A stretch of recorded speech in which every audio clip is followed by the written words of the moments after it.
Hi everyone. तो आज की इस वीडियो में हम पढ़ने वाले हैं शैली से रिलेटेड और ये एमसीक्यूज़ होंगे। ठीक है।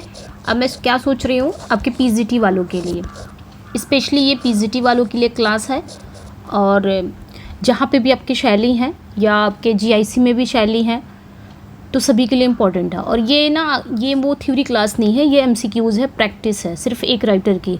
तो मैं क्या सोच रही हूँ कि जितने भी राइटर हैं पीजीटी के, क्योंकि बहुत डिमांड आपकी आ रही है पीजीटी की, सो मैं पीजीटी पे पूरी तरह से फोकस रहूँगी। आपकी बात मान लिया है और सोच रही हूँ कि सारे राइटर के एमसीक्यूज़ करा दूँ। ठीक है। तो इससे क्या होगा कि आपका भी स्कोर पता चलेगा कि आपने कितना स्कोर किया है। तो सारे पहले क्या करेंगे कि सारे राइटर का हम देख लेंगे, क्योंकि नेक्स्ट मंथ पेपर है। तो सारे राइटर का मैं क्या करूँगी, जितने भी क्वेश्चंस होते हैं इम्पॉर्टेंट क्वेश्चन सब कर लेते हैं, और इससे आप अपना देख लेंगे कि कितना आपने स्कोर किया है, कितना आप कर ले जा रहे हैं, कितने आपके क्वेश्चन सही हो रहे हैं। ठीक है। तो आज से स्टार्ट कर रहे हैं शैली का। वो फैक्ट वाला सीरीज जो था, जो वो पीजीटी का था, अभी मैं थोड़ा से उसको क्या करूँगी, अभी रोक दूँगी। अभी मैं पहले क्वेश्चन करा देती हूँ, क्योंकि तैयारी तो सभी की हो ही गई होगी, है ना। तैयारी हो गई होगी तो बस अब प्रैक्टिस के लिए, बहुत प्रैक्टिस के लिए सब लोग मांग रहे हैं, तो प्रैक्टिस ही कराऊँगी। ठीक है।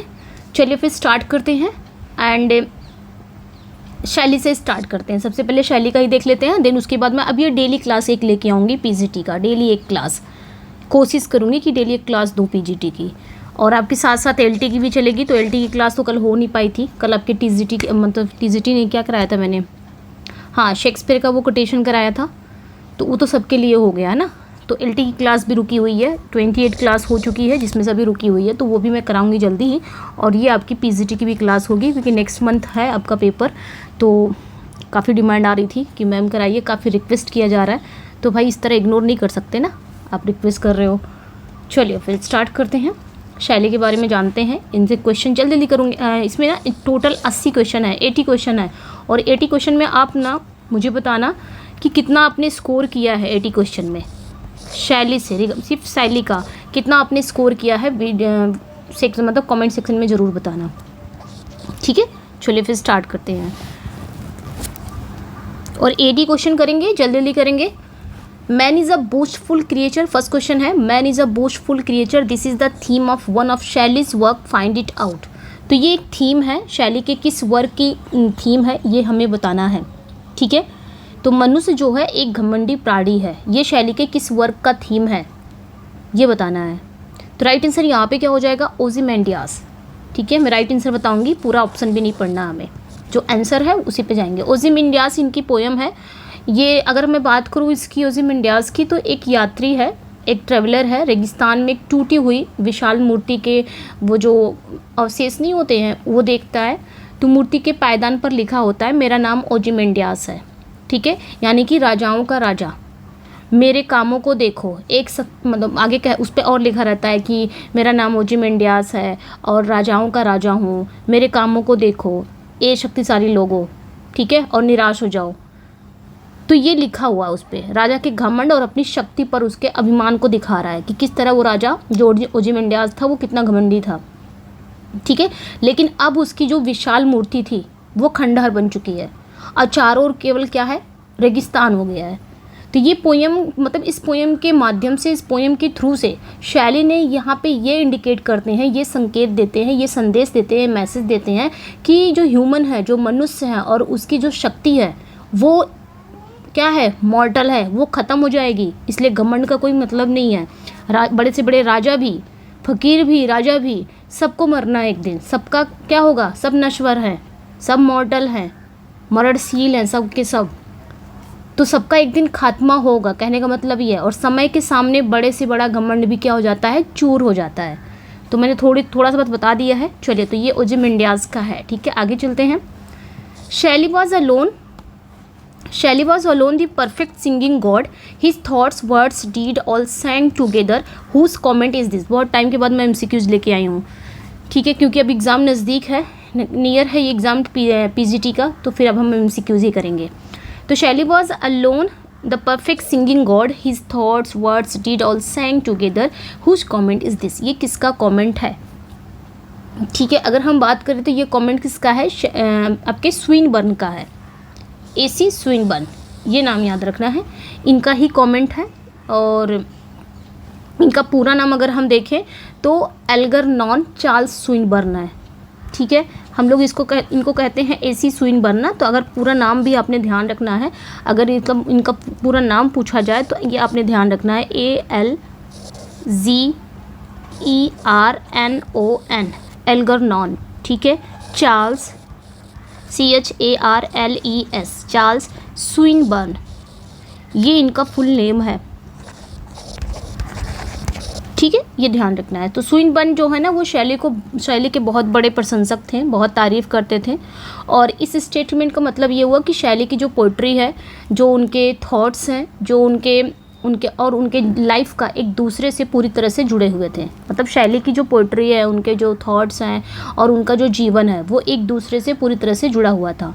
उनमें एक कहा जाता है ना, एक अद्भुत कॉम्बिनेशन देखने को मिलता है, सामंजस्य देखने को मिलता है। तो स्विनबर्न मानते हैं कि शैली की जो पोएटिक स्टाइल है वो डिवाइन थी, दैवीय थी, और उनकी हर राइटिंग एक म्यूज़िक की तरह सुंदर थी और कैसी थी, लयबद्ध थी, रिदम थी उसमें।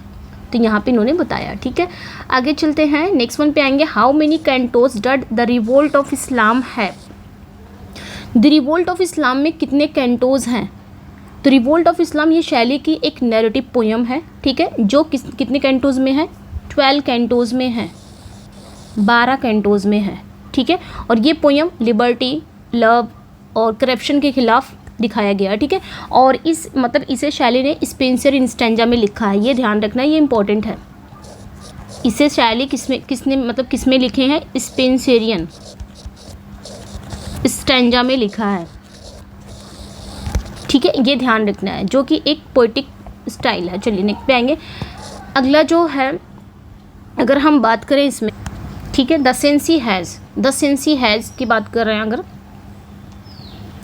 द सेंसी है, इसमें कितने एक्ट्स हैं? 3, 4, 5 या फिर नन ऑफ दिस? तो याद रखना इसमें 5 एक्ट्स हैं, ठीक है। इसमें कितने एक्ट्स हैं? 5 एक्ट्स है। ये एक सेंसी की अगर हम बात करें तो ये एक ट्रेजेडी है, ठीक है, जो 5 एक्ट्स में है। और ये जो प्ले है ना, एक सच्ची इटालियन स्टोरी पर बेस्ड है, जिसमें एक बेटी अपने अत्याचारी पिता की हत्या कर देती है, ठीक है। तो ये शैली का एक द ओनली एक ऐसा प्ले है ना, जिसे उनके लाइफ टाइम में स्टेज पर परफॉर्मेंस करने के लिए उद्देश्य से लिखा गया था, ठीक है, स्टेज पर। तो ये ध्यान रखना। नेक्स्ट पे आएंगे।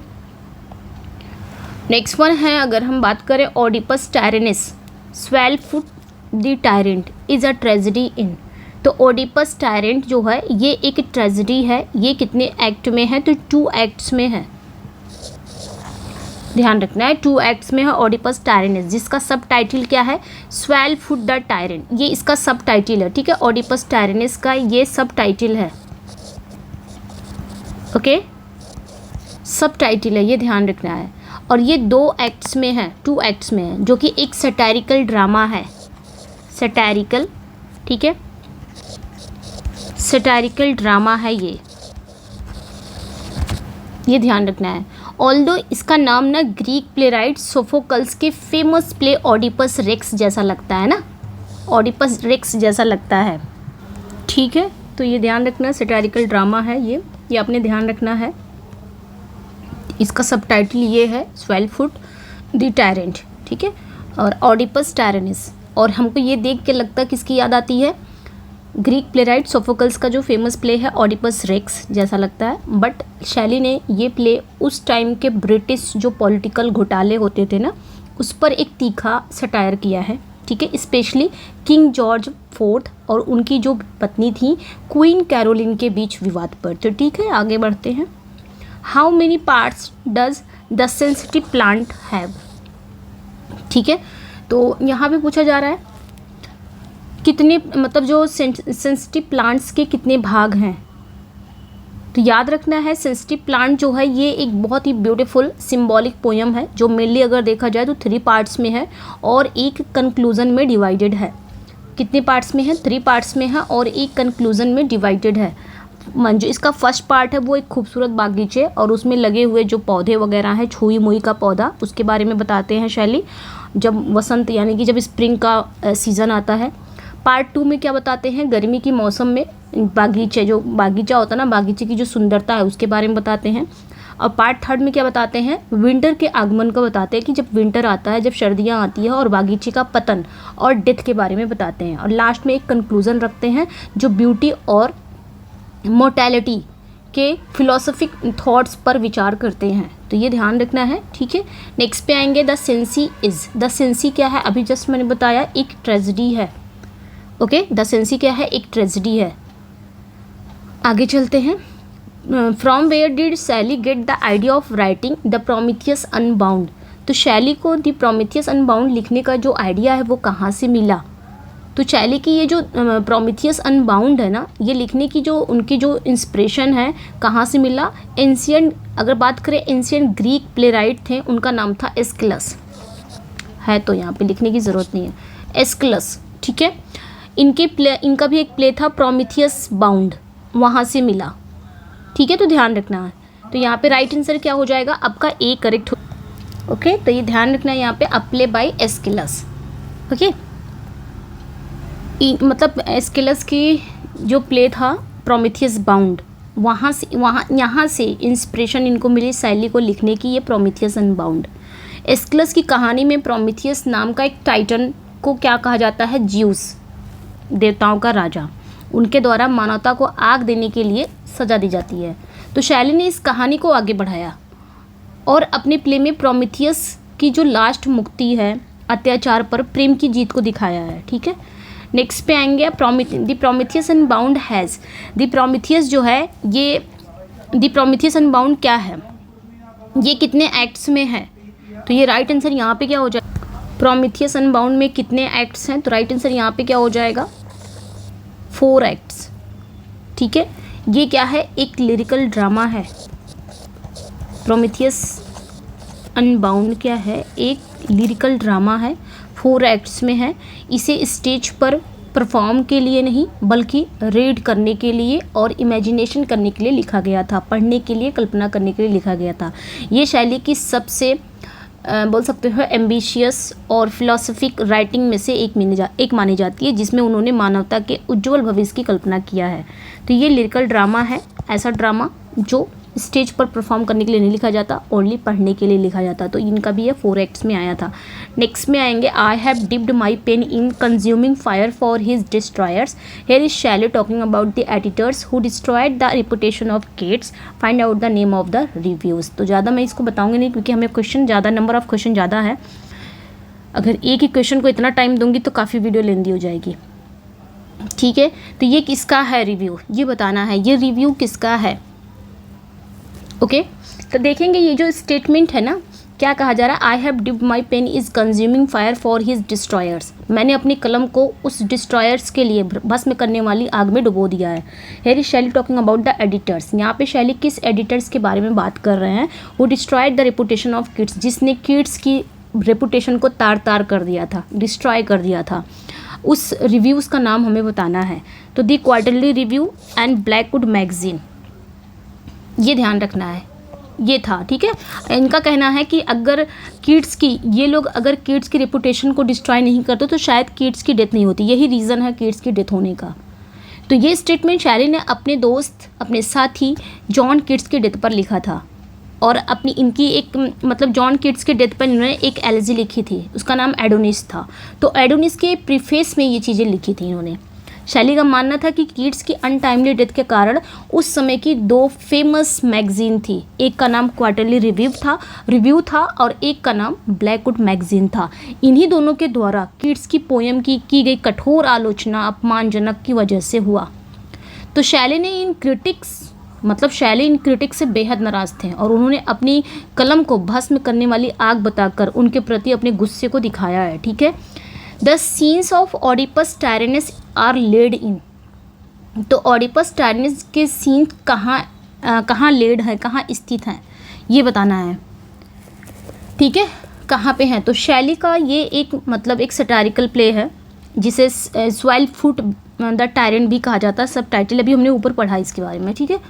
तो इसकी बात अगर हम करें, भले ही ये अगर प्रेजेंट टाइम में देखें तो ब्रिटिश पॉलिटिकल पर एक कटाक्ष है, लेकिन इसकी बैकग्राउंड की अगर हम बात करें, इसके टाइटल की अगर हम बात करें तो एंशियंट ग्रीक प्ले राइट है सोफोकल्स का फेमस प्ले है ओडिपस रेक्स के लिए लिया गया था। सोफोकल्स का ये जो ओरिजिनल प्ले था थेप्स, उसमें जो ओडिपस रेक्स में एक शहर का नाम था थेप्स, तो थेप्स शहर में घटना घटती है, तो इसलिए शैली ने अपने प्ले के लिए भी यही जगह चुनी। ठीक है, तो ओडिपस टायरनेस भी कहाँ स्थित था? थेप्स में ही स्थित था। जैसे अब का सोफोकल्स का प्ले जो था जिससे इंस्पायर होकर इन्होंने ये लिखा, तो सेम उससे जैसे ओडिपस रेक्स में भी जो जगह थी वही जगह इन्होंने भी वही चूज किया। Shelley's Ariel to Miranda was inspired by one of Shakespeare plays, which play is this? तो शैली की एरियल टू मिरांडा ये शेक्सपियर के एक प्ले से प्रेरित है, इंस्पायर है। वो कौन सा प्ले है? अब मिरांडा का नाम आया तो आपने तुरंत दिमाग में आ गया होगा एरियल टू मिरांडा। मिरांडा किस में है? एरियल किस में है? तो टेम्पेस्ट में है। ऑब्वियसली इसी से प्रेरित है, टेम्पेस्ट से ही प्रेरित है ना। तो ये ध्यान रखना है, टेम्पेस्ट तो सभी को पता है। इस प्ले में एरियल एक क्या है? स्प्रिट है, और मिरांडा क्या है? हीरोइन है इस प्ले की। तो शैली ने क्या किया अपनी पोयम में एरियल मिरांडा के प्रति, इसमें इन्होंने क्या दिखाया है? ये शैली की पोयम है, ठीक है, एरियल टू मिरांडा, याद रखना है। इसमें शैली ने अपनी पोएम में क्या बताया है? एरियल मिरांडा के प्रति अपने प्रेम को दिखाया है, अपने डेडिकेशन को दिखाया है। ठीक है, ये पोएम शेक्सपियर के इन्हीं कैरेक्टर के बीच रिश्ते पर आधारित है। आगे चलते हैं। What influenced Shelley most? Shelley को सबसे ज़्यादा किस चीज़ ने प्रभावित किया? तो अगर हम बात करें political justice, origin of species, the Bible या नन ऑफ दीज, तो याद रखना सैली को अगर सबसे ज़्यादा किस चीज़ ने प्रभावित किया तो पॉलिटिकल जस्टिस, गॉडविन, ये ध्यान रखना है। ये इनके ससुर थे। गॉडविन कौन थे? इनके फादर इन लॉ थे। बहुत ही पर्सी शैली ने अपने ससुर और कट्टरपंथी जो फिलोसफिक विलियम गॉडविन, इनका पूरा नाम है विलियम गॉडविन, के विचारों से काफ़ी ज़्यादा प्रभावित थे। तो गॉडविन की जो बुक थी एक पॉलिटिकल जस्टिस, ये ध्यान रखना, ये गॉडविन की बुक है पॉलिटिकल जस्टिस। इसको शैली ये जो पॉलिटिकल जस्टिस थी ना, ये शैली की सोच को आकार दिए। इस बुक में शैली ने किसके बारे में पढ़ा? गवर्नमेंट के बारे में पढ़ा, रिलीजन के बारे में, और शादी यानी कि मैरिज जैसे जितनी भी संस्थाएं हैं उनकी आलोचना करी। ठीक है, चलिए आगे बढ़ते हैं।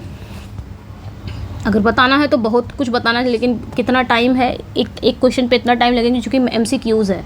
शैली की मास्क ऑफ एनार्की शैली की मास्क ऑफ एनार्की क्या है? एपिक है, सटायर है, नोवेल है, क्या है? मैं इसलिए थोड़ा सा समझाने लग जाती हूँ ताकि आप अपना आंसर चूज कर सकोगे, क्योंकि मुझे स्कोर जानना है आपका, इसलिए स्कोर ज़रूर करना आप लोग। ठीक है, इसलिए मैं एक क्वेश्चन के मैं उसका डिटेल थोड़ा देने लग जा रही हूँ ताकि आपको टाइम मिले मेरे आंसर। मैं आंसर थोड़ा पहले नहीं बताऊँगी। तो शैली की मास्क ऑफ एनार्की क्या है? मास्क ऑफ एनार्की एक पावरफुल, अगर हम बात करें पॉलिटिकल सटायर है। शैली ने ये पोयम कब लिखी? 1819 में क्या हुआ था? पीटरलू मैसेकर, उसके विरोध में लिखा था। क्या हुआ था? पीटरलू, PETERLOO, मैसेकर, MASSACRE। तो ये कब हुआ था? 1819 में हुआ था, और इसी के विरोध में इन्होंने लिखा। ठीक है, जहाँ शांतिपूर्ण बहुत सारे प्रदर्शनकारी थे, उन्होंने सैनिकों पर हमला कर दिया था। इस पोएम में शैली ने किसकी बात की? अनार्की की बात की, फ्रॉड की बात की, धोखाधड़ी की, हिपोक्रेसी की बात की, पाखंड की, इन सभी से चीज़ों को उन्होंने दिखाया। चलिए, तो ये क्या है? एक सटायर है। सटायर मतलब मजाक, किसी चीज़ का मजाक उड़ाना। ठीक है, आगे चलते हैं। सुधार के लिए, which poem is autobiographical in nature? तो कौन सी पोयम नेचर से ऑटोबायोग्राफिकल है? स्वभाव से अगर देखें तो वो ऑटोबायोग्राफिकल है। कौन सी पोयम, ये हमें बताना है। ठीक है, तो नाम क्या है उसका?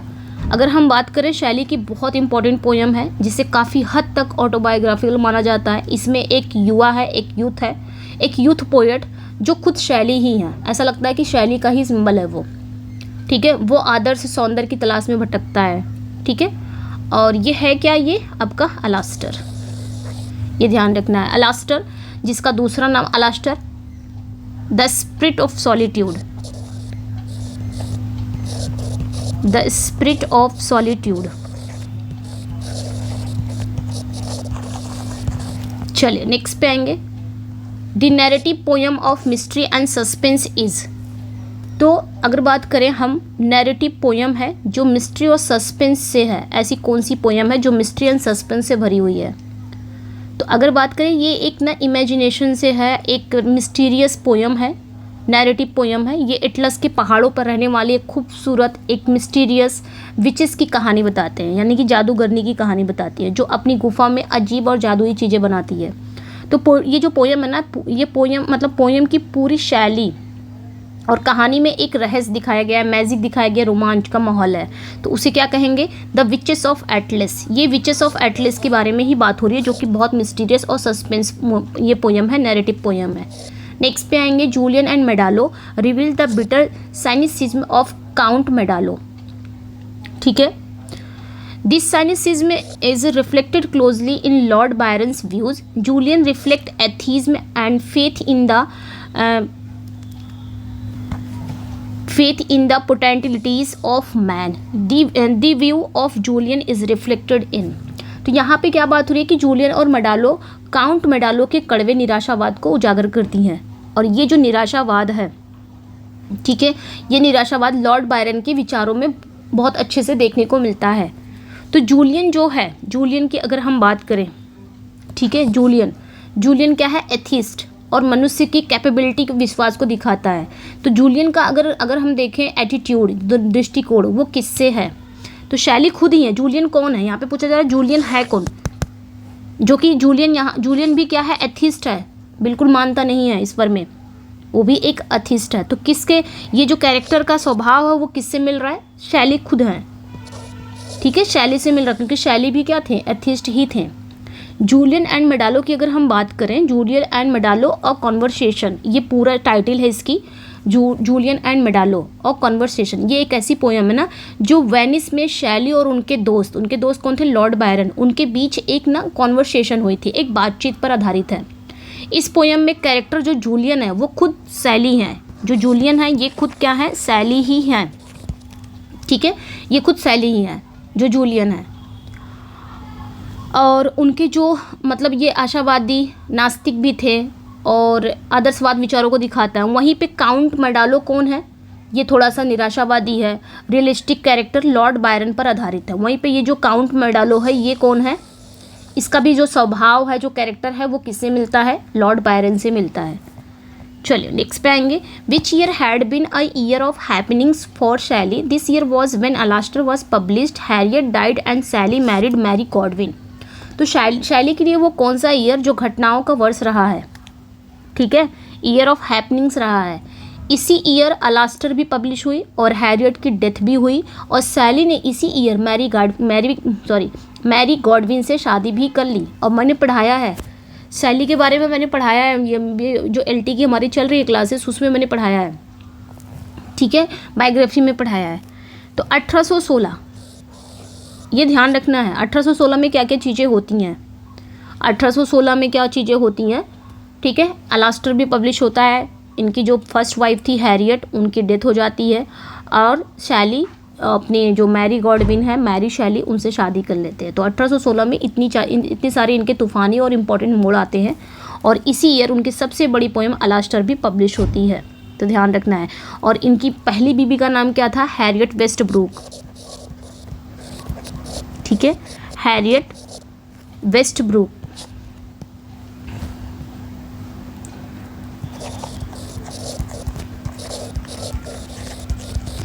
जिनसे वो अलग हो चुके थे, और इसने क्या कर लिया था? सुसाइड कर लिया था। हैरियट के डेथ के कुछ ही हफ्तों बाद इन्होंने अपनी बिलवेड मैरी गॉडविन से शादी कर ली। तो 3 घटनाएं घटती हैं 1816 में, ये ध्यान रखना है। It is an attack on dogmatic religion, government, industrial tyranny and war. It is an outcry against the unspiritual forces that weigh down humanity. Here is the references of. ये किसकी बात यहाँ पे वो कर रहे हैं? ये किसका? एक डॉगमेटिक रिलीजन पर अटैक है, एक हठ धर्मी धर्म, मतलब एक जो हठ धर्मी धर्म है उस पर अटैक है, गवर्नमेंट पर अटैक है, इंडस्ट्रियल टायरनी पे अटैक है, वॉर पे अटैक है। ठीक है, ये उन अनस्पिरिचुअल फोर्सेस के खिलाफ एक चीख है जो ह्यूमैनिटी पर बोझ डालती है। ये किसका रेफरेंस यहाँ पे दिखा रहा है, यानी कि किसकी बात कर रहा है? ये सब किस किस चीज़ पर अटैक है, किस प्ले में है? शैली के। तो तो ये बात अगर हम करेंगे इसमें, जो राइट आंसर हो जाएगा क्वीन मैब 1813। तो ये ध्यान रखना क्वीन मैब का है, ये क्वीन मैब की ही बात हो रही है। ये उस समय के लिए एक बहुत ही कट्टरपंथी राइटिंग थी, उस समय उस टाइम का जो बहुत ही कट्टरपंथी ये वर्क था शैली का। इस पोएम में इन्होंने एक परी यानी कि एक क्वीन मैब, उसको एक स्पिरिट को, मतलब एक क्वीन मैब है, एक स्पिरिट को यूनिवर्स की यात्रा पर ले जाती है। मतलब एक परी है, एक आत्मा को इन यूनिवर्स की यात्रा पर ले जाती है ताकि वह उसे मानवता की विफलताएं यानी कि मानवता की जो फेलियर चीज़ों को दिखा सके, जैसे कि कट्टर धर्म, दमनकारी सरकारें होती हैं, युद्ध होते हैं, ठीक है, इंडस्ट्रियल टायरनी, ये सारी चीज़ें। ठीक है, आगे चलते हैं। अच्छा, क्वीन मैप से एक चीज़ याद आ गया। क्या याद आ गया क्वीन मैप से? ये जो क्वीन मैप है ना, ये वर्ड ये कहाँ पे है? रोमियो एंड जूलियट में है। क्वीन मैप एक परी होती है और क्वीन मैप शेक्सपियर ने यूज़ किया है इसका 3 जगह रेफरेंस यहाँ पे। मतलब क्वीन मैप इन्होंने तो वर्क लिख दिया, लेकिन ये रोमियो एंड जूलियट में भी है। शेक्सपियर ने सबसे पहले इसका यूज़ किया था, इस क्वीन मैप का। एक परी है सच में। और मर्क्यूशियो का जो क्या बोलते हैं, ठीक है, तो ये याद रखना है। रोमियो एंड जूलियट में जो मर्क्यूशियो का जो डायलॉग होता है ना, जो वो बोलता है, तो उसमें वो इसी क्वीन मैप के बारे में ही बताता है। मतलब बताता है कि एक टाइनी फेरी है, एक छोटी सी परी है, वो बताता नहीं है। तो ये ध्यान रखना है। और कहाँ पे इसका रेफरेंस देखने को मिलता है? तो एल एलिग्रो में मिलता है। मिल्टन ने इसका रेफरेंस दिया है, मिल्टन ने भी क्वीन मैप का नाम लिया है, तो वहाँ पे भी इसका रेफरेंस देखने को मिलता है, एल्यूजन। ये एक एल्यूजन है, ये ध्यान रखना। तो एल एलिग्रो में भी मिल्टन ने क्वीन मैप के बारे में बात की है। ठीक है, याद आ गया। चलिए नेक्स्ट पे आएंगे। The revolt of Islam which was based on a revolutionary theme came out on Jan 1st 1818। It was written in Spenserian stanza. The original title of the book was.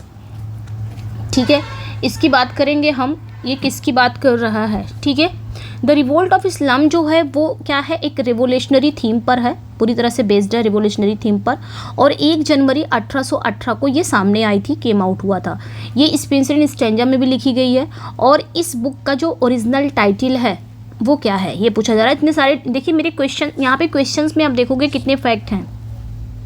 ठीक है, तो लाउन एंड साइंथना, ये इसका original title है the revolt of इस्लाम का, लाओन and साइंथना।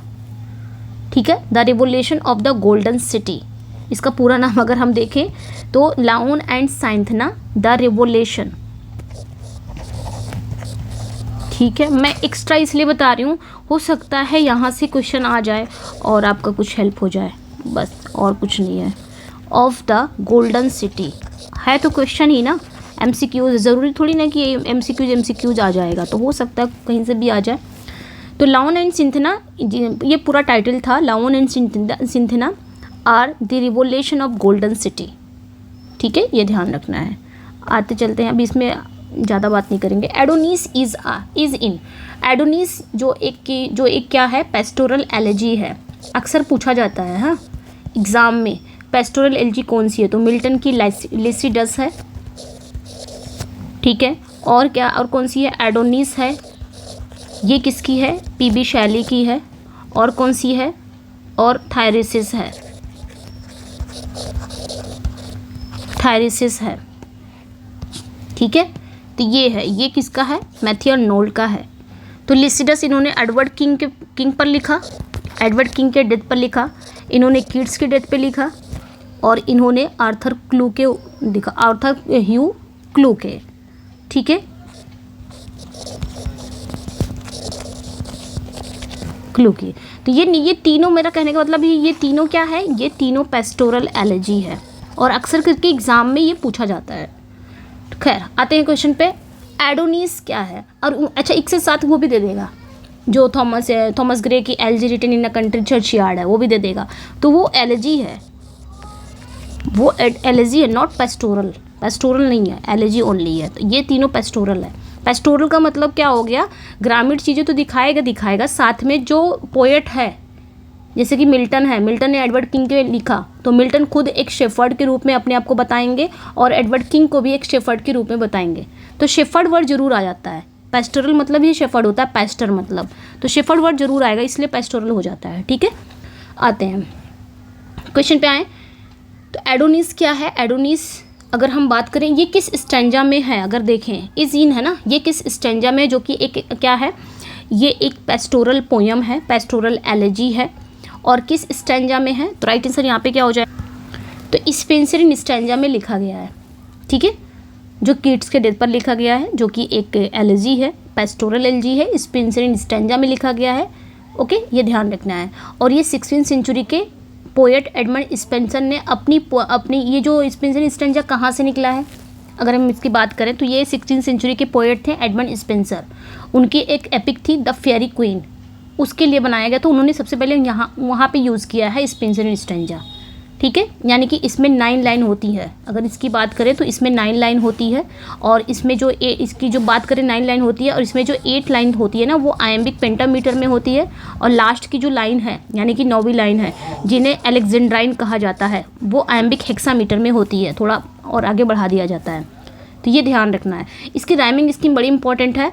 इसकी rhyming बस स्कीम बहुत ईजी है स्पेंसर स्टैंजा की। तो इसकी राइमिंग स्कीम याद रखना है, A B A B A B A B, फिर बी सी सी, बस इतना याद रखना है, A B B C B C C, ये इसकी राइमिंग स्कीम है। ओके, नेक्स्ट पे आएंगे। चलिए नेक्स्ट पे आएंगे। Poetry is the record of the best and happiest moment of the happiest and best minds. Who said, किसने कहा है? तो ऑब्वियसली हम शैली पढ़ रहे हैं, तो शैली यानी कि पोइट्री की सबसे सुखी, सबसे सर्वश्रेष्ठ, सबसे सुप्रीम, ठीक है, ये शैली ने कहा है। अब शैली पढ़ रहे हैं तो शैली स्पेशल है, ठीक है। ये जो फेमस स्टेटमेंट है ना, poetry is the record of the best, ये फेमस स्टेटमेंट शैली के अ डिफेंस ऑफ पोइट्री से लिया गया है। तो ये ध्यान रखना है, अ डिफेंस ऑफ पोइट्री से लिया गया है, ठीक है, ये ध्यान रखना। उनके अनुसार जो पोएट है, जो पोइट्री है, वो मानव का जो अनुभव है, यानी कि ह्यूमन के जो अनुभव हैं, जो एक्सपीरियंस के सबसे सुंदर, गहरे और प्लेजर मोमेंट को पकड़कर हमेशा के लिए दर्ज कर लेती है। नेक्स्ट पे आएंगे। द लाइन है, he lives he wakes it's death is dead not he occurs इन।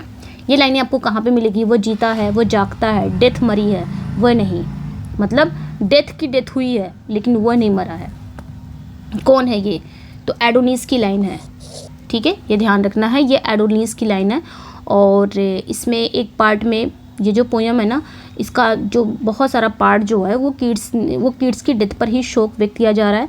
और शैली बहुत ही कंसोल कर रहे हैं। वो कहते हैं कि कीट्स वास्तव में मरे नहीं हैं, बल्कि वो अमर हैं। कहाँ पे? नेचर में, नेचर के ब्यूटी में वो एक पार्ट बन गए हैं, ठीक है, और वो मरे नहीं हैं।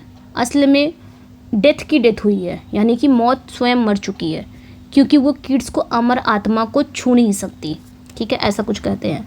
नेक्स्ट पे आएंगे। Which book is based on Godwin's political justice. तो किस बुक में यहाँ पे बात हो रही है कि कौन सी बुक है जो गॉडविन के पॉलिटिकल जस्टिस पर बेस्ड है? तो क्वीन मैब, ये ध्यान रखना, क्वीन मैब। जैसे कि मैंने पहले बताया है कि शैली की शुरुआत, सब जो अर्लियर बहुत नैरेटिव पोएम थी क्वीन मैब, ठीक है, सीधे तौर पर विलियम गॉडविन के कट्टरपंथी दार्शनिक जो बुक थी पॉलिटिकल जस्टिस पर बेस्ड है। नेक्स्ट पे आएंगे। It is a lyrical drama which was produced in 1820 and published 1822। It is, तो ये एक लिरिकल ड्रामा है जो 1821 में प्रोड्यूस हुआ था और 1822 में पब्लिश हुआ था। ये क्या था? तो हेलास था।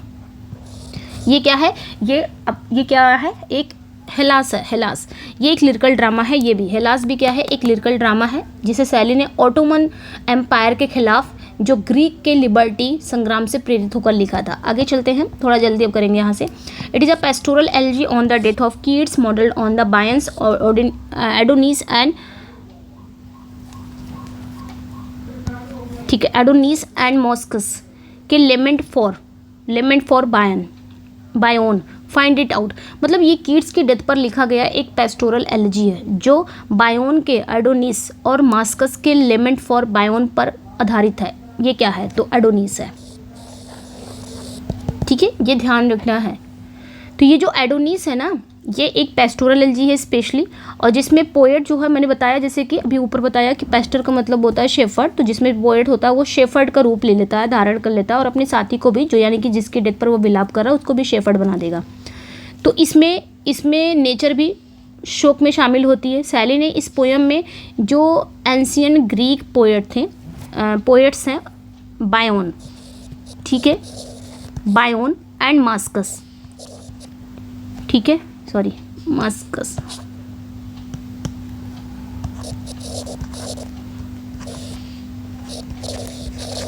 ठीक है। ये पोएट्स हैं एंशियंट ग्रीक के। बायन एंड मास्कस की शोक गीत परंपरा पर आधारित है ये एडोनिस। इनकी भी एलर्जी थी ना, तो उस एलर्जी पर ये एडोनिस आधारित है, जिससे ये शैली का क्या माना जाता है, एक एक्सीलेंट उदाहरण माना जाता है। नेक्स्ट पे आएंगे, द लाइन है the one remains the many change and pass appearing. ये लाइनें कहाँ पे आपको मिलेंगी, एक बसता अनेक बदलते और गुजर जाते हैं, तो ये भी लाइनें आपके एडोनिस में ही है, ठीक है। ये भी लाइनें आपके एडोनिस में ही है। तो यहाँ पे भी वो कह रहे हैं, कंसोल कर रहे हैं कीट्स, मतलब शैली, भले ही कीट्स का जो भौतिक शरीर है वो अनेक का हिस्सा यानी कि गुजर गया है, लेकिन उनकी जो आत्मा है वो एक में विलीन हो गई है, जो हमेशा बनी रहेगी।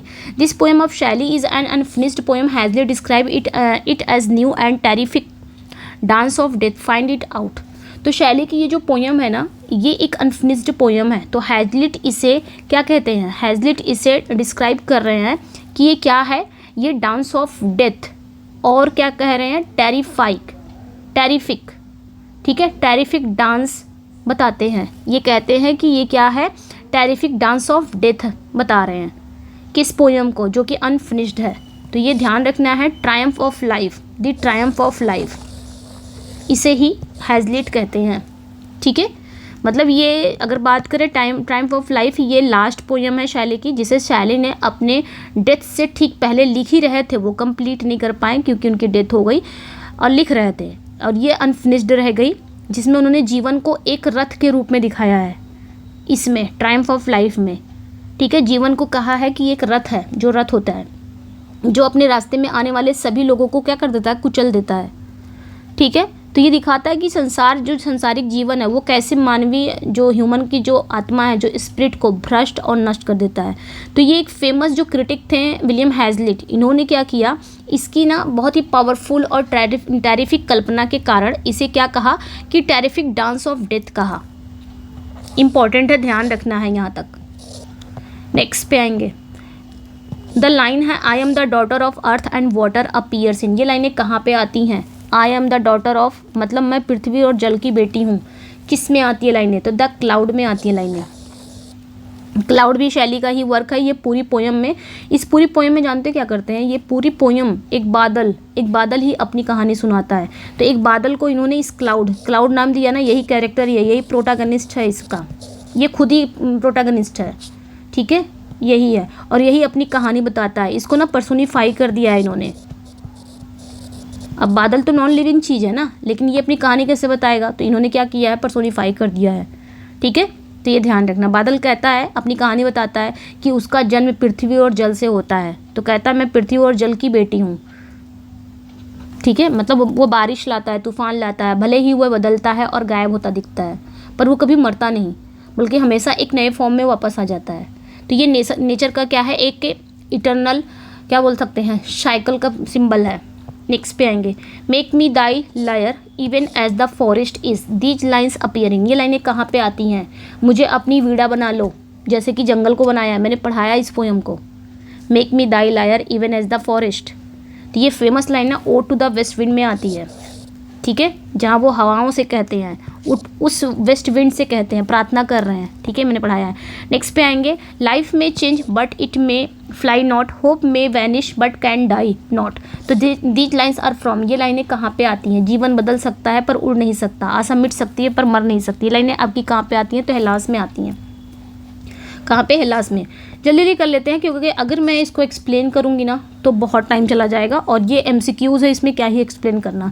Shelley's life and his poetry, इतना तो मैं जरूर बता दूंगी क्वेश्चन क्या रहा है। Shelley's life and his poetry are dissolubly corrected, he acted what he thought and felt, whose comment is this. ये किसका कॉमेंट है, ठीक है, ये एक फेमस कॉमेंट किसका है। इस कमेंट का मतलब शैली का जो जीवन है उनके पोइटिक्स से अलग नहीं था। वो केवल अपनी पोइट्री में रेवोल्यूशनरी और आदर्शवादी बातें लिखते नहीं थे। ऐसा नहीं है किसी पे, कुछ लोग होते ना सिर्फ पोइट्री में अच्छी अच्छी बातें लिखते थे कि कहाँ से ये विद्रोही बातें हैं, वो एक्चुअल लाइफ में भी वैसे ही थे। मतलब अपने रियल लाइफ में भी वो उन्हीं सिद्धांतों को फॉलो करते थे, लिबर्टी का, लव का, एस्थेटिसिज्म नहीं नास्तिकता का, एथीज पर चलते थे, यानी कि वो नहीं मानते थे, ऐसा नहीं सिर्फ अपनी पोइट्री में लिखते थे।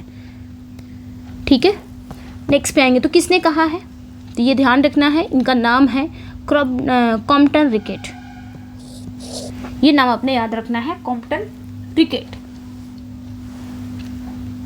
ठीक है, तो यहाँ पे जो आंसर हो जाएगा वो आपका कॉम्पटन रिकेट हो जाएगा। देखिए कहीं कहीं ये भी आता है, लेकिन हम इसी को मान के चलेंगे, यही सही है। नेक्स्ट पे आएंगे। Julian and Maddalo is in heroic couplet and presents a conversation between Julian and Maddalo. तो जूलियन कौन है, पीबी शैले हैं, और मेडालो कौन है, ये आपके लॉर्ड बायरन है। ठीक है, इनके बीच में कॉन्वर्सेशन हो रही है। तो Julian and Maddalo, it is based on the theme of the power of man and potency of human mind. In this poem Julian and Maddalo are represented by, तो मैंने भी बताया, शैले एंड बायरन। ठीक है, ये आपने ध्यान रखना है। नेक्स्ट पे आएंगे। प्रोमीथियस अनबाउंड, अगर इसकी बात करें कि प्रोमीथियस अनबाउंड, ये याद रखना एक लिरिकल ड्रामा है that reflect Shelley's revolutionary enthusiasm. The hero Prometheus represent Mankind while जो is personification of human institution. It is written in 4 acts reflecting Shelley's. तो प्रोमीथियस अनबाउंड एक लिरिकल ड्रामा, जैसे कि मैंने अभी बताया और हम लोग पढ़ें अभी।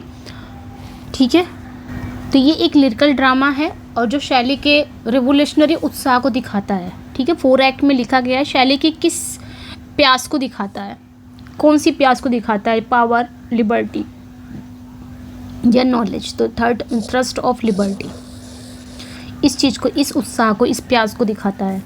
ठीक है, आगे चलते हैं, अब ज़्यादा नहीं जानेंगे इसके बारे में। Because my father honours did demand mine father's death, these lines are from a treasury in blank words with 5 fact identify it. क्योंकि मेरे पिता के सम्मान ने मेरे पिता की डेथ की मांग की।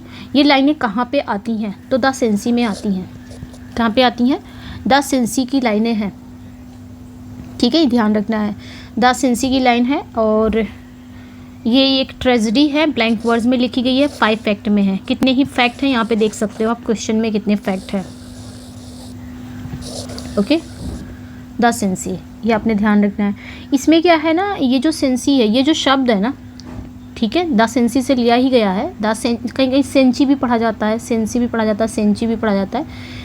ये जो टर्म है, ये प्ले की हीरोइन है जिसका नाम रहता है बीट्रिस सेंची, उसके द्वारा कहे गए हैं ये लाइनें। कौन कहता है, बीट्रिस। ठीक है, बेनेडिक्ट एंड बेट्रिस आपने याद होगा ना, उनका, शेक्सपियर का। तो इसमें भी जो कैरेक्टर है ना, बेट्रिस सेंसी, ये कहती है, वो अपने पिता की हत्या को सही ठहराते हुए कहती है कि उसके पिता ने अपने ही दुष्कर्मों। चलिए नेक्स्ट पे आएंगे। It present Platonic love of Shelley who speaks of Emilia Viviani. Which poem is this. तो ये शैली के प्लेटोनिक लव को दिखाता है, जिसमें इमिलिया विवियानी के बारे में बात करते हैं। ये कौन सी पोएम है जिसमें उन्होंने इमिलिया विवियानी के बारे में बात किया है, जो कि शैली के प्लेटोनिक लव को दिखाता है। प्लेटोनिक लव मतलब क्या होता है, फिजिकल नहीं होता है, स्पिरिचुअल होता है, स्पिरिचुअल लव। तो ये किस में आता है आपका, ये नाम याद रखना है आपने। ठीक है, एपिप्स किडियन, एपिप्स किडियन में। ओके, इसमें इन्होंने इमिलिया विवियानी के बारे में बात की है। और प्लेटोनिक लव मैंने बताया, जहाँ पे स्पिरिचुअल हो, इंटेलेक्चुअल प्रेम हो, शारीरिक आकर्षण का कोई जगह नहीं होती है, यानी कि फिजिकल अट्रैक्शन की कोई जगह नहीं होती। तो शैली भी एक शैली एक इटालियन महिला थी, उसका नाम था इमिलिया विवियानी। उससे काफ़ी प्रभावित थे और उन्हें एक क्या कहते हैं, आदर्श, ब्यूटी और स्पिरिचुअल का सिंबल मानते थे। तो उन्होंने ये जो पोएम लिखा ना, उसी के लिए लिखी थी। किसके लिए, इमिलिया विवियानी के लिए। ठीक है, उनसे काफ़ी प्रभावित थे, फिजिकल नहीं, आध्यात्मिक। ठीक है, नेक्स्ट पे आएंगे। उसे ही कहा जाता है प्लेटोनिक लव, उसे ही कहा जाता है, यह पूछा जाता है प्लेटोनिक लव आपके लिटरेरी टर्म्स वगैरह में। Which poem is the tragedy of idealist who seeks in reality the counterpart of his ideal? तो कौन सी पोयम है, ये हमें बताना है। कौन सी पोयम है जो आइडियलिस्ट की ट्रेजेडी है, जो रियलिटी में अपने आदर्श के प्रतिरूप की तलाश करती है, अपने आदर्श के काउंटर पार्ट की तलाश करती है। तो कौन सी पोयम है? अलास्टर। ये ध्यान रखना है, अलास्टर ही वो पोयम है। ठीक है, नेक्स्ट पे आएंगे। इसमें क्या होता है, अलास्टर में जो हीरो होता है ना, वो बहुत ही आदर्शवादी, मतलब आदर्शवादी युवा पोएट होता है, जिसे अपने सपनों में एक कंप्लीट, एक क्या बोलते हैं, एक फीमेल की छवि दिखाई देती है। वह फिर अपना पूरा जीवन रियलिस्टिक दुनिया में उस आदर्श स्त्री यानी कि उस आदर्श फीमेल को खोजने में लगा देता है। ठीक है, ये ध्यान। नेक्स्ट पे आएंगे। The other title of Alastor 1816। तो अदर टाइटल इसका क्या है अलास्टर का? ये भी 1816 में आया था। 1816 में कितनी चीज़ें आई हैं तो ध्यान रखना। 1816 में जो हैरियट वेस्टब्रूक है, इनकी फर्स्ट वाइफ है, वो सुसाइड कर लेती है। 1860 कुछ हफ्ते बाद ही 1816 में मैरी शैली से, मैरी गॉडविन से शादी कर लेते हैं। 1860 में अलास्टर आता है। ठीक है, तो इसका सब टाइटल, इसका दूसरा टाइटल क्या है? Alastor the spirit of solitude. मैंने ऊपर बताया भी, Alastor the spirit of solitude. Next पे आएंगे। The most gentle, the most amiable and the least worldly minded person I ever met, whose words are these and about whom. किसके बारे में? सबसे कोमल है, सबसे मिलनसार है, सबसे कम संसारिक सोच वाला व्यक्ति है जिससे मैं कभी मिला। तो ये शब्द किसके हैं और किसके बारे में है? ठीक है, ये जो शब्द है ना, ये शब्द लॉर्ड बायरन कहते हैं। किसके बारे में? अबाउट शैली के बारे में। ठीक है, यानी कि इन्होंने कहा है कि शैली बहुत ही एमिएबल है, बहुत दयालु हैं। लीस्ट वर्ल्डली माइंडेड का मतलब गैर भौतिकवादी, यानी कि स्वभाव में इतनी तारीफ, उनके स्वभाव की काफ़ी तारीफ करना। उन दोनों के बीच में काफ़ी गहरी दोस्ती थी, गहरा प्यार था। It is the best lyrical drama that shows सैलीज revolutionary enthusiasm best. Which one? तो सबसे अच्छा लिरिकल ड्रामा कौन सा है शैली का, जो रेवोल्यूशनरी उत्साह, रेवोल्यूशनरी इंथुजियाज्म को सबसे अच्छे से दिखाता है? तो प्रोमीथियस अनबाउंड। ठीक है, नेक्स्ट पे आएंगे। अगला जो क्वेश्चन है आपका, अगर हम बात करें एपिफिस्किडियन। ठीक है, इसको पढ़ा जाएगा एपिफिस्किडियन।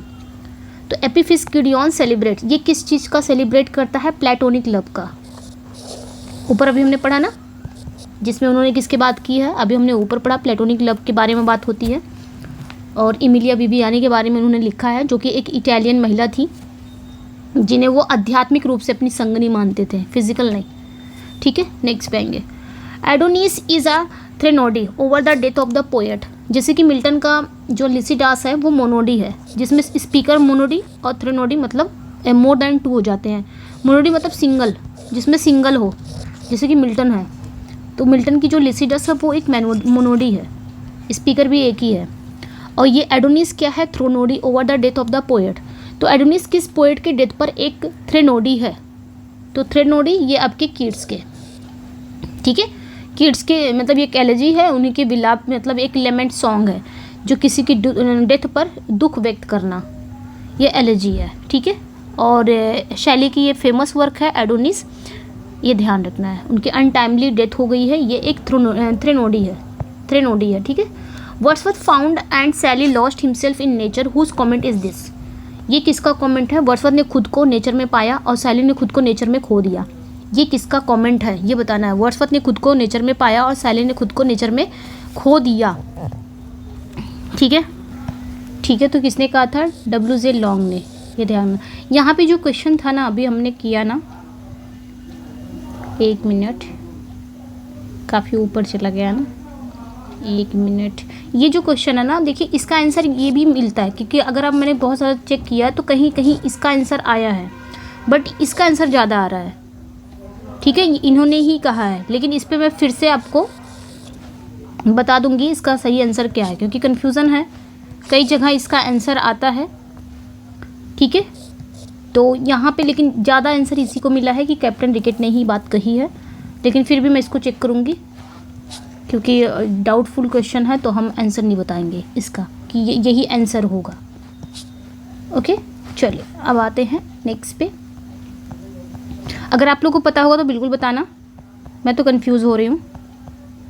आप लोगों को पता होगा तो बिल्कुल बताना कि कौन सा है, क्योंकि भाई आप लोग का क्लियर रहता है ना, क्लियर तो रहना ही चाहिए, बट क्या है। तो ये जो कोट है, स्टेटमेंट है, ये किसका कमेंट है? ये W.J. लॉन्ग का है। एंड इन्होंने कहाँ बोला है? W.J. लॉन्ग की एक बुक है ना, English literature it's history, and its significance for the life of the English speaking world, उसमें इन्होंने कहा है। ठीक है, काफ़ी लंबा बड़ा नाम है तो ये नाम याद रखना है। नेक्स्ट पे आएंगे ऑन हुज ग्रेव। इसकी अगर हम बात करें, ठीक है, इसकी अगर बात करें कि वर्ड्सवर्थ जो है वो नेचर को एक ना टीचर के रूप में, एक गाइड के रूप में देखते थे, जहाँ उन्हें मॉरल और स्पिरिचुअल ज्ञान मिलता था। इस तरह उन्होंने नेचर में खुद को पाया। और इसके जस्ट अपोजिट अगर हम देखें तो शैली क्या करते थे, वो नेचर की विशालता, उसकी जो शक्ति है, उसकी जो पावरफुल है, उसकी जो मिस्टीरियस सौंदर्य, उसकी ब्यूटी, इतने में उसी में इतना डूब जाते थे। यानी कि नेचर की विशालता को देखते थे, नेचर की शक्ति को देखते थे, नेचर के रहस्यमयी ब्यूटी को देखते थे, उसमें डूब जाते थे कि वो अपनी पर्सनल पहचान को भूलकर उसी का पार्ट बन जाते थे। तो इस तरह वे नेचर में खुद को खो देते थे।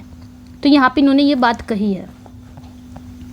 On whose grave are the following lines from the Tempest inscribe, nothing of him that doth fade but doth suffer a sea change into something rich and strange.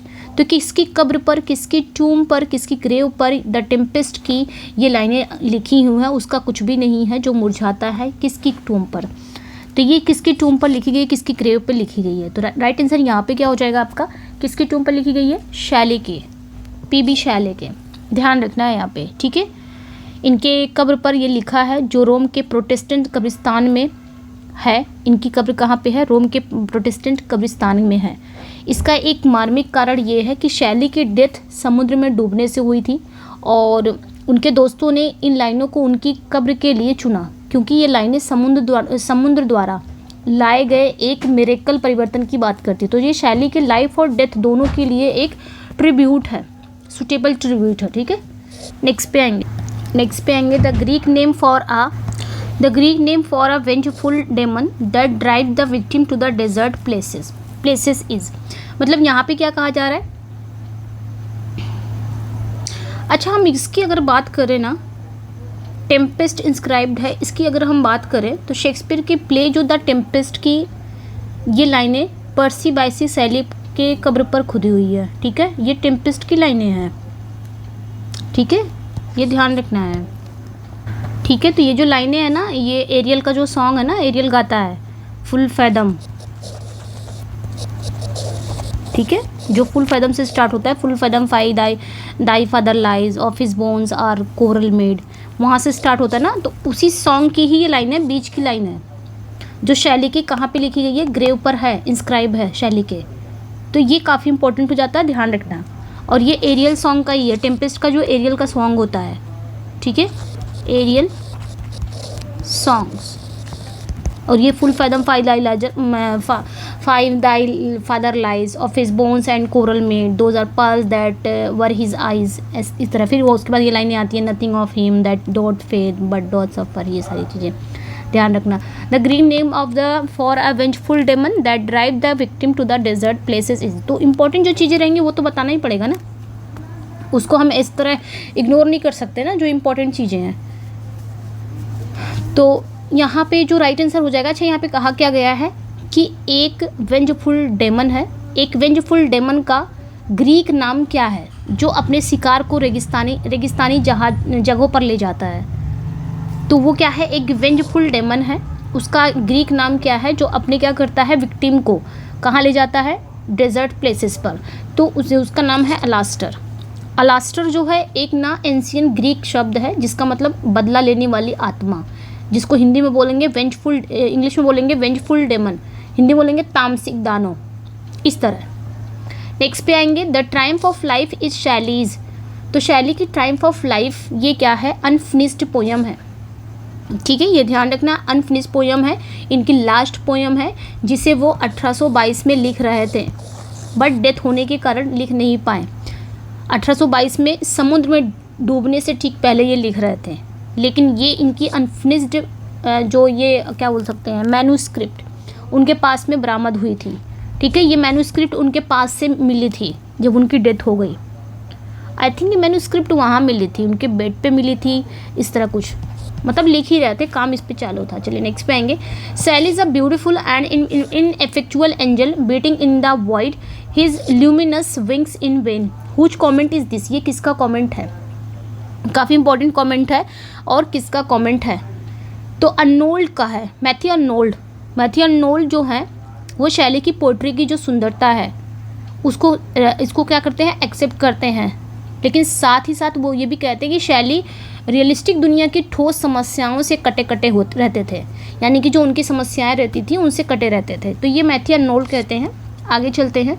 A poem was the image of life expressed in eternal truth and poetry is the expression of the imagination who said.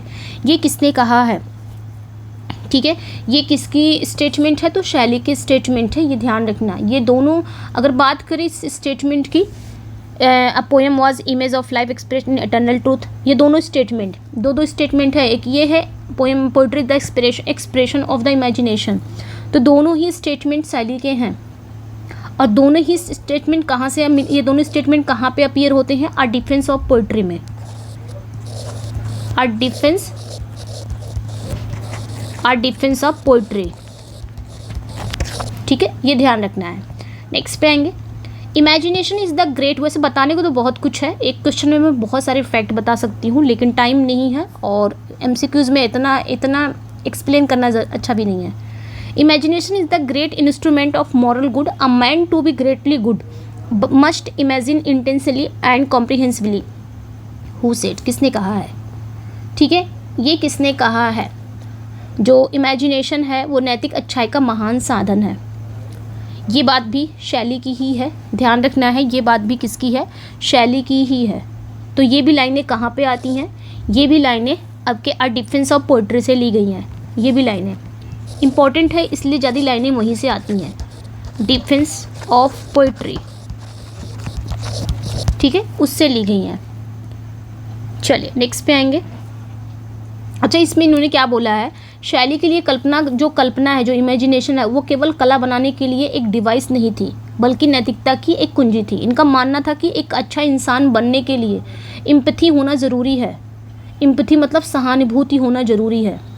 Empathy मतलब समानुभूति होता है, sympathy होना ज़रूरी है। और जो ये empathy है तभी आती है जब हम दूसरों की इमोशंस को और दूसरे की सिचुएशन की कल्पना कर सकें। इसलिए कल्पना, इमेजिनेशन नैतिक अच्छाई का महान साधन है। एम्पैथी,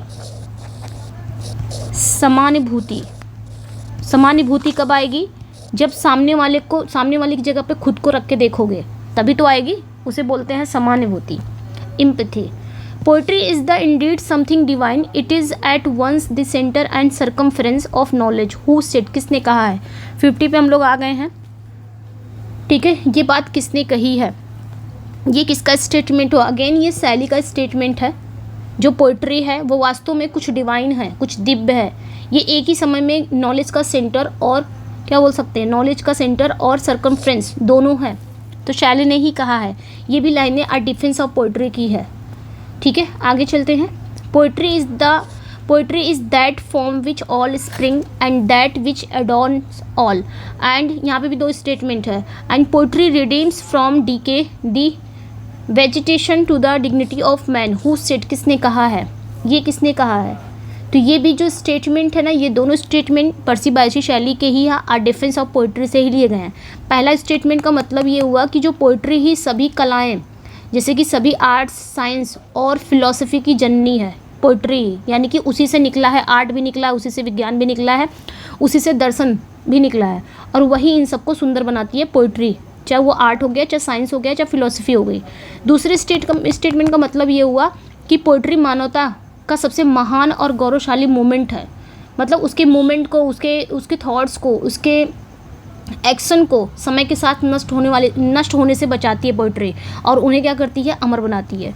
तो ये भी शैली ने कहा था। कहाँ की लाइन है ये भी, तो अ डिफेंस ऑफ पोइट्री से लिया गया है। जहाँ पे पोइट्री ज़्यादा आ जाता है वो आपके डिफेंस ऑफ पोइट्री से लिया गया है। Poets are the mirrors of the gigantic shadows with futurity cast upon the present. Poets are the acknowledged legislature of the world. Who said, किसने कहा है। तो ये भी जो अगर स्टेटमेंट की हम बात करें तो ये भी स्टेटमेंट शैली की ही है, और ये भी स्टेटमेंट आपकी कहाँ पे आती है, अ डिफेंस ऑफ पोइट्री की आती है। तो ये ध्यान रखना है, ठीक है। इसमें इन्होंने क्या कहा है, जो पोएट हैं, पोएट्स क्या है, ये फ्यूचर को देखने की क्षमता, मतलब पोएट में भविष्य को देखने की कैपेबिलिटी होती है। वो अपने समय से आगे होते हैं और वो उन विचारों और चेंजेस को महसूस कर सकते हैं जो भविष्य में आने वाले हैं। इसका मतलब ये हुआ इसका। और दूसरे वाले का मतलब क्या हुआ, poets are unacknowledged legislature of the world. जो पोएट होते हैं, पोएट अपनी कल्पना और अपने थॉट से समाज के लिए नैतिक और आध्यात्मिक रूल बनाते हैं। भले ही समाज उन्हें ऑफिशियली रूप से कानून बनाने वाला ना माने, लेकिन वो अपनी कला से दिलों और दिमागों को बदलकर दुनिया को आकार देते हैं, ऐसा कहना है। Who consider defense of poetry as the profoundest essay in the English language?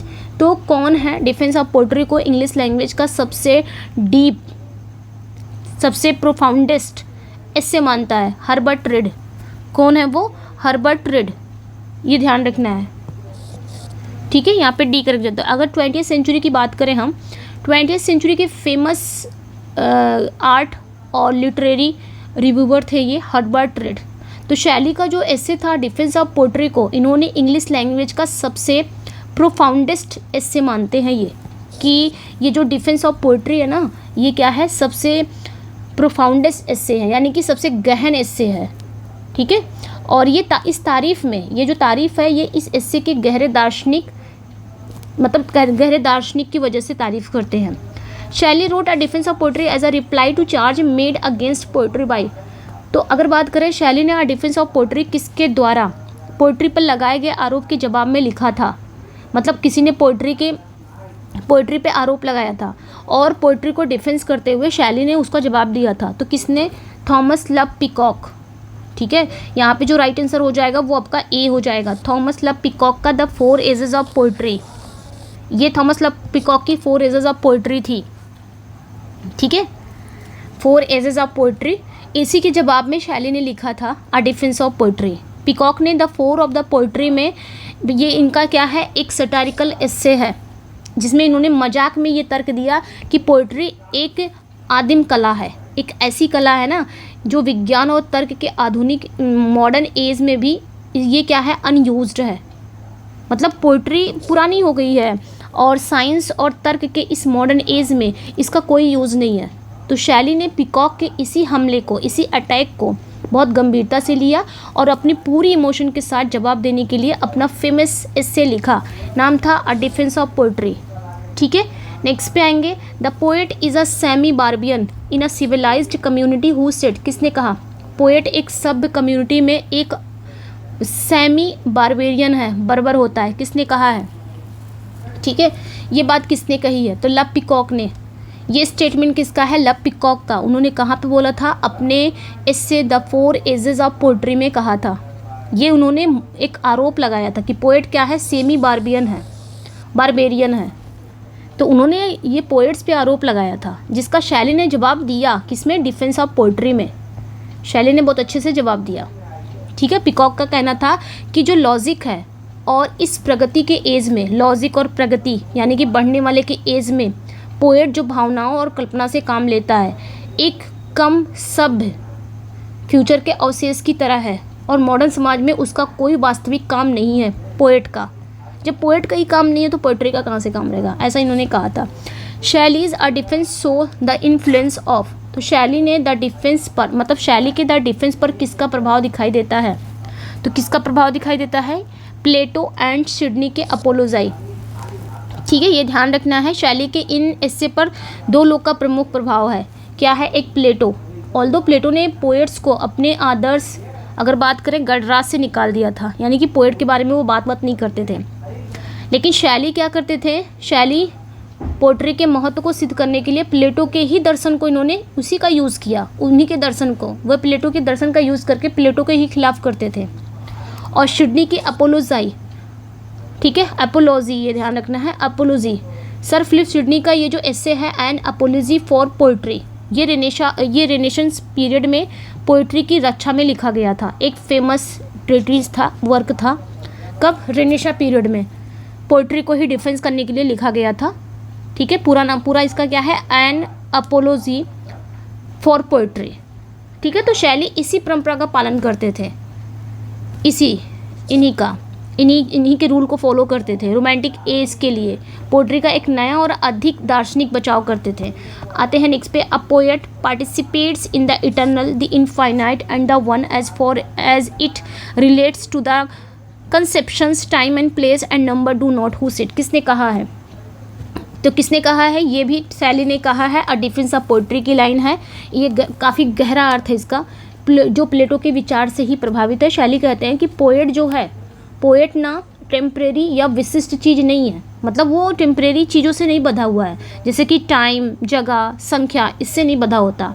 इसके बजाय अपनी कल्पना के थ्रू, वो जो पोएट होता है ना, वो अपनी कल्पना के थ्रू यूनिवर्सल और यूनिवर्सल सत्य को बताता है, यूनिवर्सल सत्य से जुड़ता है, जिससे उसकी रचना यानी कि उसका जो वर्क है वो हमेशा हर जगह फेमस रहता है, उसी का नाम होता है। Two performers of equal skill will produce unequal effect from guitar and a harp. मतलब पोएट, यहाँ पे उन्होंने बताया कि पोएट जो होता है ना, वो टाइम से नहीं बंधा होता है, वो अपने पोइट्री के, अपनी इमेजिनेशन के माध्यम से, अपने पोइट्री के माध्यम से ही वो जुड़ता है, किससे? यूनिवर्सल से, यूनिवर्सल सत्य से जुड़ता है, और उनका वर्क हमेशा हर जगह पढ़ा जाता है, देखा जाता है, मतलब फेमस रहता है। नेक्स्ट क्वेश्चन पे आएंगे। अगर हम बात करें two performance of equal skill, दो समान कौशल वाले दो आर्टिस्ट, एक गिटार और एक हार्प, हार्प से असमान प्रभाव उत्पन्न करना, किसने कहा था? तो ये भी शैली ने ही कहा था। अ डिफेंस ऑफ पोइट्री से दिया गया है। तो इसमें भी उन्होंने बताया है, शैली यहाँ पे तर्क देते हैं कि जो पोइट्री है यानी कि जो लैंग्वेज है, लैंग्वेज पोइट्री को बताने के लिए एक अच्छा माध्यम है। लैंग्वेज से ही तो पोइट्री बताई जाती है। तो जिस तरह यहाँ पे इन्होंने एक यहाँ पे बताया है, यूज़ किया है, तुलना की है कि जिस तरह एक हार्प मतलब एक वीणा जैसे वाद्य यंत्र होता है, जिस तरह एक हार्प एक गिटार की तुलना में अधिक बहुत मेलोडी सॉन्ग देता है, भले ही वो समान रूप से कुशल नहीं होता, उसी तरह पोएट के मन में जो कॉन्सेप्शन होता है, जो मूल विचार होता है, वो उसे बताने के लिए उसका यूज़ किए गए शब्दों से हमेशा अधिक सुंदर और उत्तम होता है। यानी कि एक्सप्रेशन का यूज़ करता है। पोएट के मन में जो भी रहेंगे, जो भी उसके विचार रहेंगे, वो उसी लैंग्वेज से ही बताएगा, ऐसा कहा था। Poetry is ever accompanied with pleasure all spirit on which it falls open themselves to receive the wisdom which is mingled with its delight who said. तो किसने कहा था? ये भी लाइन है आपके शैली की है, और इन्होंने अ डिफेंस ऑफ पोएट्री से कहा। चलिए नेक्स्ट पे आएंगे। A poet is a nightingale who sits in darkness and sings to cheer its own solitude with sweet sound who said. ये किसने कहा था? तो यहाँ पे भी बताना है कि ये किसने कहा था। तो ये भी शैली की ही लाइनें हैं। किसने कहा था? शैली ने ही कहा था कि एक जो पोएट है, ये भी डिफेंस ऑफ पोएट्री में दिया गया है। इसमें पोएट की तुलना वो एक नाइटिंगेल से करते हैं कि पोएट कैसे हैं, एक नाइटिंगेल की तरह होते हैं जो मधुर साउंड निकालते हैं ऑडियंस के लिए। चलिए नेक्स्ट पे आएंगे। The ideas of Shelley seem to me always to be ideas of adolescence as there is every reason why this should be whose comment is this. ये किसका कॉमेंट है? ठीक है, अगर बात करें यहाँ पे, ये किसका कमेंट है? ये किसने कहा था? यानी कि इन्होंने कहा था कि जो शैली के जो विचार है ना, मुझे हमेशा कैसे लगते हैं? एडोलसेंस के विचार लगते हैं, यानी कि किशोरावस्था के विचार लगते हैं, जैसे कि उनके होने का हर कारण है। तो ये टी.एस. इलियट कहते हैं। ठीक है, ध्यान रखना है।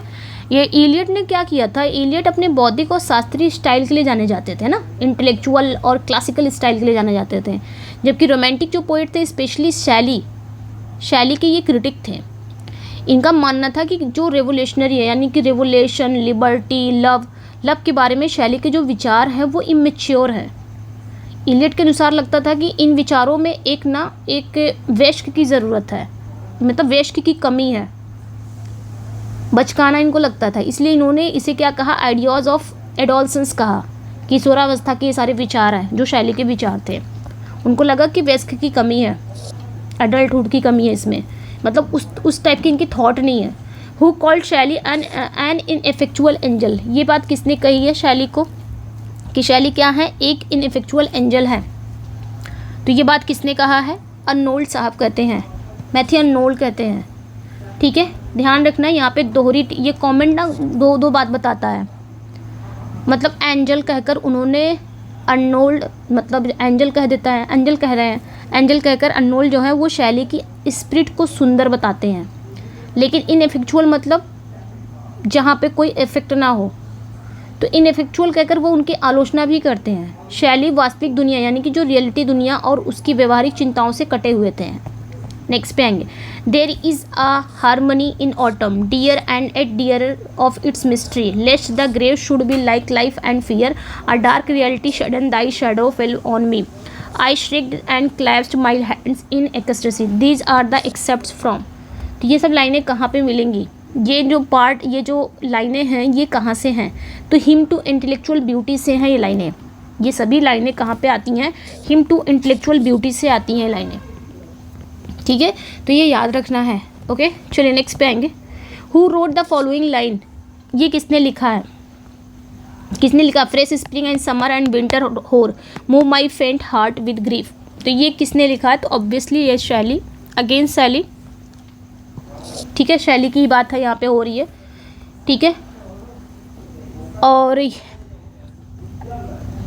ये आई थिंक ये जो लाइनें हैं ना आर्लेमेंट से ली गई है,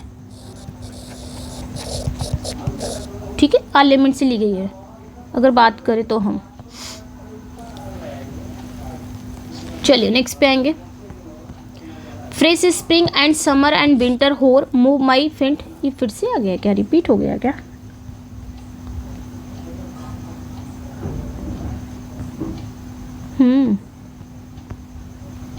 ये रिपीट हो गया है, इसको छोड़ते हैं, ठीक है। अच्छा यहाँ पे क्या पूछ रहा है, fresh spring and summer and winter hoar move my faint heart with grief where do these line, पूछ रहा है यहाँ पे लाइनें, मुझे लगा रिपीट हो गया है, ठीक है। यहाँ पे पूछ रहा है लाइनें अपीयर कहाँ होती है, यहाँ पे पूछा था, यहाँ पे लाइनें पूछ लिया था, लाइनें किसने कही है, तो शैली ने, मैंने बता दिया लेमेंट की लाइन है। यहाँ पे पूछ लिया कि लाइनें कहाँ पे अपीयर होती हैं, तो ये लाइनें लेमेंट में अपीयर होती हैं, ठीक है, ये ध्यान रखना, लेमेंट में अपीयर होती हैं लाइनें।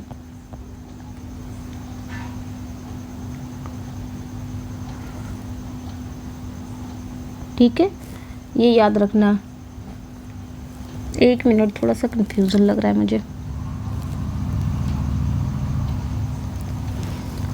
ये लेमेंट की नहीं है, ठीक है। शैली ने कहा था, ये ध्यान रखना है, fresh spring and summer and winter hoar move my faint heart with grief, तो ये शैली ने कहा था, ठीक है। चलिए आगे देखेंगे। और ये लाइनें कहाँ पे आती है, लेमेंट में, लेमेंट में है, मुझे क्या हो रहा है ना, कन्फ्यूज़न क्यों हो रही हो, हाँ लेमेंट की ही लाइन है, चलिए ठीक है, लेमेंट से ही लिया गया है। आगे चलते हैं। How many acts there in Shelley lyrical ballad, lyrical drama Prometheus Unbound, तो कितने एक्ट हैं, हमने पढ़ा था ना 4 एक्ट हैं। चलिए नेक्स्ट पे आएंगे। Which romantic poet epitaph reads nothing of him that doth fade but doth suffer a sea change into something rich and strange, तो कोटेशन फ्रॉम शेक्सपियर के टेम्पेस्ट से लाइनें ली गई हैं, तो किस रोमांटिक पोएट के एपिटैफ पे ये लिखा गया है, तो पर्सी बायशे शैली, ये याद रखना है, ठीक है। और ये शेक्सपियर के टेम्पेस्ट की ही लाइनें हैं, एरियल का जो सॉन्ग है फुल फैदम वाला। Sensi is a poetic play of, तो सेंसी जो है ये किसका प्ले है, तो ये पर्सी बायशे शैली का है। नेक्स्ट पे आएंगे। शैली की ode to the west wind uses, इसमें क्या यूज़ इन्होंने किया है, टेर्जा रीमा का यूज़ किया है। टेर्जा रीमा, ये ध्यान रखना, टेर्जा रीमा मतलब 3 लाइन की स्टैंजा, जो इटालियन पोएट डांटे ने अपने डिवाइन कॉमेडी के लिए फेमस किया था। इसके मतलब टेर्जा रीमा को किसने फेमस किया था, डांटे ने, उनकी वर्क था डिवाइन कॉमेडी, उसमें इसकी राइमिंग स्कीम ABA, ठीक है, ABA BCB, एक मिनट, ABA BCB या CDC। चलिए, तो CPB शैली ने भी लिखा है O to the west wind terza rima में। आते हैं, बस 10 क्वेश्चन और है, जल्दी से कर लेते हैं। विच बुक बाय शैली हैज़ अ वेज मोटिव, तो शैली की किस बुक में यात्रा का दिखाया गया है, मतलब वेज मोटिव है, तो अलास्टर में, ठीक है। किसी कहानी का वेज मोटिव यही होता है, किसी कहानी या पोइट्री के एक यात्रा के रूप में दिखाना। If winter comes can be for behind, तो भाई यहाँ पे क्या आएगा बीच में बताना है, तो ये भी आपके ode to the west wind की लाइन है। इफ़ विंटर कम्स, अगर विंटर आती है, ठीक है, मतलब यहाँ पे फिल करना है। If winter comes can spring be for behind, यहाँ पे आपका स्प्रिंग आएगा। ये भी ode to the west wind की लास्ट लाइन है, सबसे लास्ट लाइन है, ठीक है।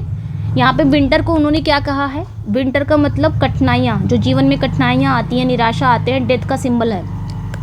जबकि यहाँ पे इन्होंने स्प्रिंग को क्या बोला है, आशा, रिबर्थ, एक बेहतर भविष्य का सिंबल है, ठीक है, यानी हर मुश्किल, यहाँ पे कहने का मतलब है कि आपकी लाइफ में अगर मुश्किल आती है तो हर मुश्किल के दौर के बाद एक अच्छा दौर निश्चित रूप से आता है। तो कहते हैं ना, हर मुश्किल, हर दुख के बाद एक खुशी आती है। तो वहाँ पे इन्होंने कहा है द एल्डेस्ट, नेक्स्ट पे आएंगे, the eldest son of Timothy and Elizabeth was.